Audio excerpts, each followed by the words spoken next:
Derrière ces murs se prépare un pari très risqué.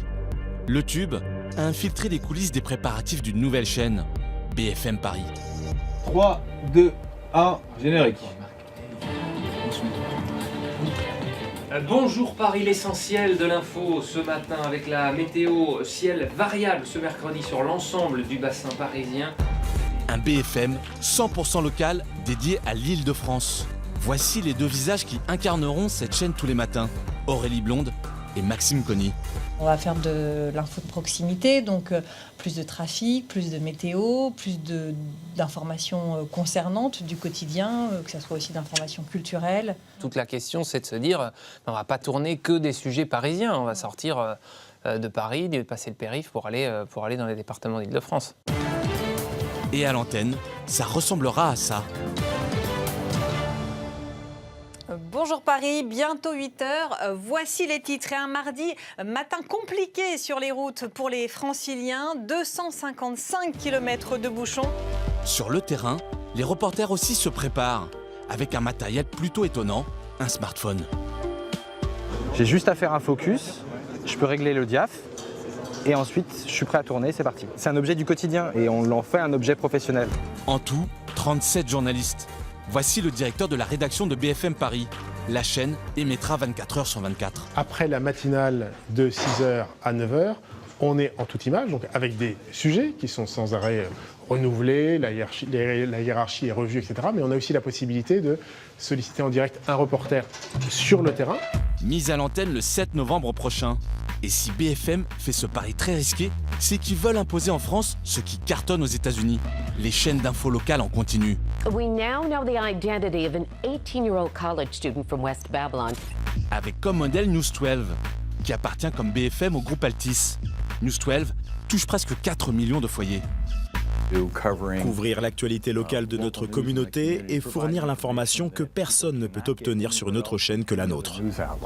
De New York à Paris, en passant par Lille, le Tube a enquêté sur les chaînes d'infos locales en continu. Ce modèle américain peut-il s'imposer en France? Nous nous rendons à Long Island, à 1 heure de route de New York. C'est ici que se trouve News 12. Lancée il y a 30 ans, c'est la première chaîne d'infos locales en continu qui a été créée aux États-Unis. Nous sommes dans la salle de rédaction. C'est ici que les rédacteurs rédigent leurs reportages. Nous utilisons un outil de rédaction appelé MPS. De ce côté-ci du bureau se trouve notre régie finale, le centre névralgique. C'est là que nous centralisons nos flash infos et que l'on envoie nos équipes sur le terrain. Et dans un dédale de couloirs, voici le studio.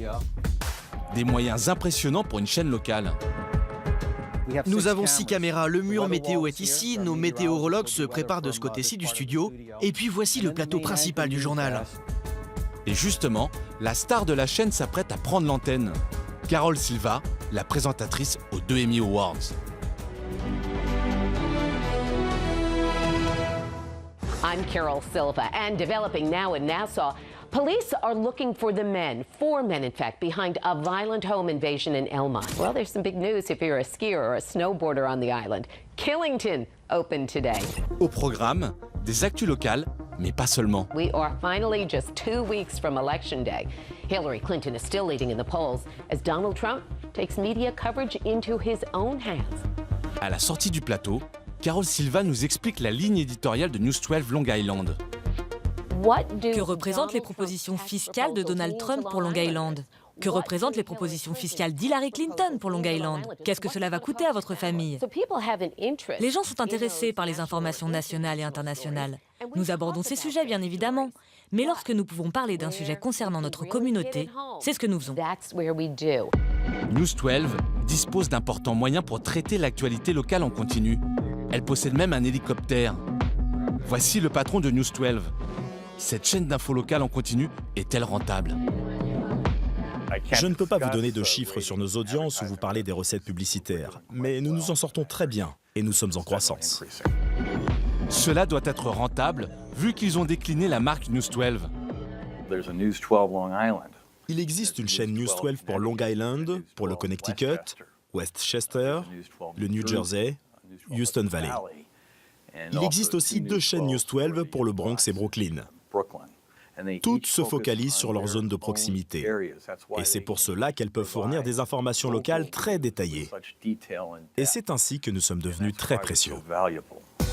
En tout, le groupe News 12 toucherait 4 millions de foyers américains.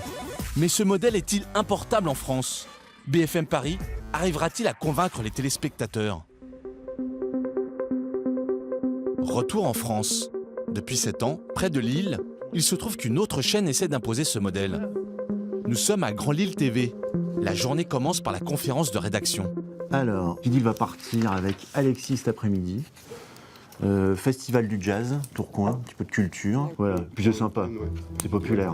Politique, économie, culture et sport, comme aux États-Unis, tous les sujets peuvent être abordés tant que ça concerne la région. Grand Lille TV, c'est une télé-réalité. Ça montre toute la journée la réalité de ce qui se passe à Lille. Il y a un embouteillage au coin de la rue, il y a un problème d'inondation, on y est, on informe tout de suite. Voilà à quoi ressemble Grand Lille TV. Ravi de vous retrouver, 10h45 en direct sur Grand Lille TV. Toute l'info du Grand Lille en images et en 8 minutes.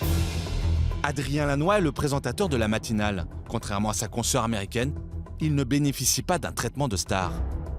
On est sur une télé qu'on peut définir comme low cost, hein, donc on a les maquilleuses attitrées d'une télévision low cost, c'est-à-dire moi-même. Dans ce studio, ni caméraman, ni réalisateur. C'est lui qui gère toutes ses tâches depuis son clavier. Pour changer les caméras, c'est assez simple. On a ici 2 petits boutons. Caméra 1 qui est la caméra présentateur du journaliste ou la caméra donc, de l'invité en cas d'une interview. Et moi, je rappuie sur caméra 1, je repasse sur moi. Et la ligne éditoriale est la même que la chaîne américaine. Tout ramené à la région. On ouvre d'abord cette édition avec les images de la colère des policiers parisiens. Vous le savez, mobilisés chaque soir depuis plusieurs jours. À Lille également, le syndicat Alliance Police soutient et partage les revendications. 80 000 téléspectateurs regardent en moyenne Grand Lille TV chaque jour. Cette chaîne d'information continue low cost est-elle rentable? Nous avons posé la question au directeur général de la chaîne. On est déficitaire de l'ordre de 300 000 à 400 000 euros par an. Et tous les ans, les actionnaires nous ont aidés à passer le cap et ont bouché les trous, ont apporté en cash pour pouvoir poursuivre l'activité. Difficile d'importer le modèle américain des chaînes d'infos locales en continu en France. En attendant, les présentateurs de BFM Paris continuent leur répétition. La chaîne sera lancée le 7 novembre prochain.